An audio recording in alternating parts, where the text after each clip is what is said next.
نماز کا رہ جانا سب سے بڑا نقصان ہے۔ اللہ واقف ہے تیرے دل کی تڑپ سے، وہ ضائع نہیں کرے گا دعائیں تمہاری، صبر تمہارا۔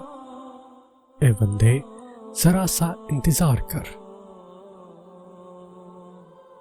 اگر تمہیں سجدے کی توفیق مل رہی ہے تو تم سے زیادہ امیر شخص نہیں۔ اللہ کے سامنے فقط دل اور آنسو لے جائے، دعا آپ ہی بن جائے گی۔ جو میری ہدایت پر چلیں گے ان پر نہ کچھ خوف ہوگا اور نہ وہ غمگین ہوں گے۔ میں نے ایک شخص کو دریا کے کنارے دیکھا جس کو ایک چیٹے نے زخمی کر دیا تھا، اور اس کا زخم کسی دوا سے اچھا نہ ہوتا تھا، اور وہ عرصہ دراز سے اس تکلیف میں مبتلا تھا، مگر ہر وقت اللہ کا شکر ادا کرتا تھا۔ لوگوں نے اس سے پوچھا کہ شکر کس بات کا ادا کرتے ہو؟ اس نے جواب دیا، اس لیے کہ میں مصیبت میں مبتلا ہوں، نہ کہ گناہ میں۔ امید کبھی مت چھوڑنا، کمزور تم ہو، تمہارا اللہ نہیں۔ کسی کا سکون چھین لینے کا کفارہ عبادت کر کے ادا نہیں کیا جا سکتا۔ جب انسان اپنے رب پر اس قدر بھروسہ کر لیتا ہے کہ اس کے علاوہ کوئی بھی اس کی ضرورت پوری کرنے والا نہیں، تو اللہ بھی اپنے بندے کو مایوس نہیں لوٹاتا۔ اور جب جب میں نے کچھ کھویا، میرے رب نے ہمیشہ بدلے میں مجھے کچھ بہترین عطا کیا۔ زندگی جب بھی رلائے تو سمجھ جانا گناہ معاف ہو گئے، زندگی جب ہنسائے تو سمجھ جانا دعا قبول ہو گئی۔ نسلیں سنور جاتی ہیں جب کوئی قرآن پاک کو سمجھ کر پڑھنا شروع کرتا ہے۔ میرا دین وہ ہے جس میں رنج بھی عبادت ہے۔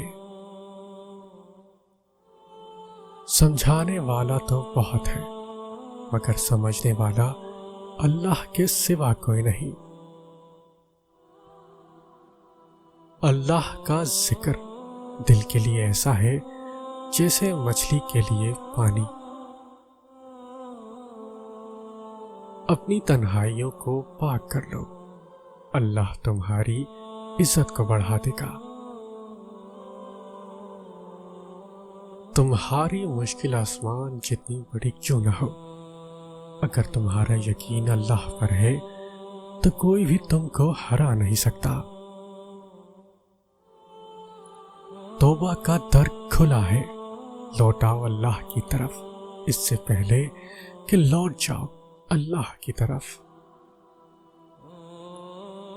ایک اللہ راضی رہے، دنیا تو ویسے بھی کسی کام کی نہیں۔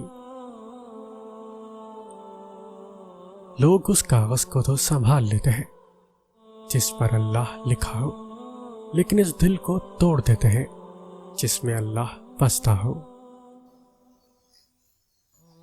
یہ تو رحمان کی رحمت کو گوارا ہی نہیں کہ تمہیں تاریکی میں بھٹکتا چھوڑ دے۔ وہ رب تو تمہیں دینے کے بہانے ڈھونڈتا ہے، پھر تم اس سے مانگتے ہوئے کیوں تھک گئے ہو؟ اللہ کو ہماری نہیں، ہمیں اللہ کی ضرورت ہے۔ اپنے رب سے دوستی کر لو، یہ وہ ذات ہے جو تمہیں کبھی تنہا نہیں چھوڑتی۔ حضرت علی رضی اللہ عنہ نے فرمایا، اگر زندگی کو ہمیشہ خوشیوں کے ساتھ گزارنا چاہتے ہو تو غمزدہ لوگوں کے غم سنا کرو، کبھی دکھی نہیں رہو گے۔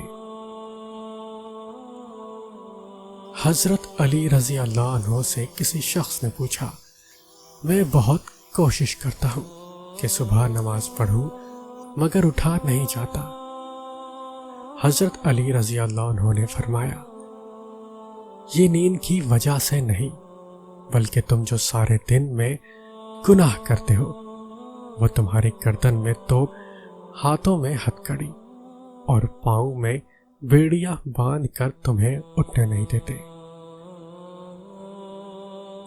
جو لوگ تمہیں تکلیف میں اکیلا چھوڑ دیں تو جان لو کہ اللہ تعالیٰ تمہارے کام کا ذمہ خود لینا چاہتا ہے۔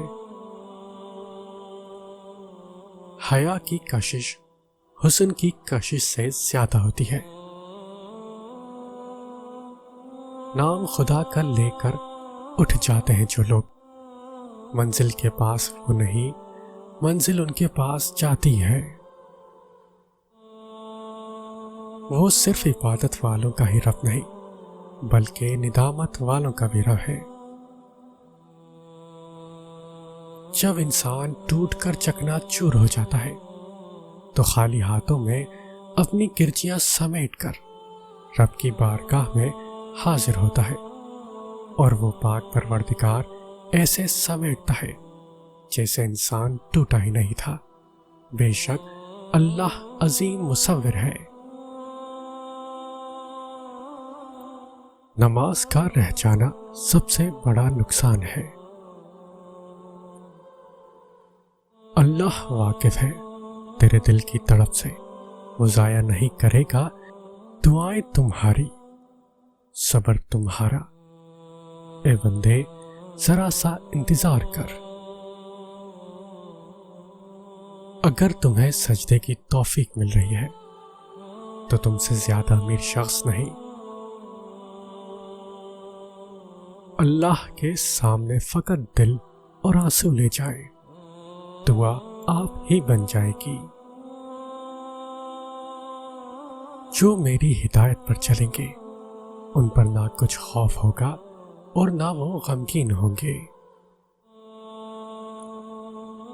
میں نے ایک شخص کو دریا کے کنارے دیکھا جس کو ایک چیتے نے زخمی کر دیا تھا، اور اس کا زخم کسی دوا سے اچھا نہ ہوتا تھا، اور وہ عرصہ دراز سے اس تکلیف میں مبتلا تھا، مگر ہر وقت اللہ کا شکر ادا کرتا تھا۔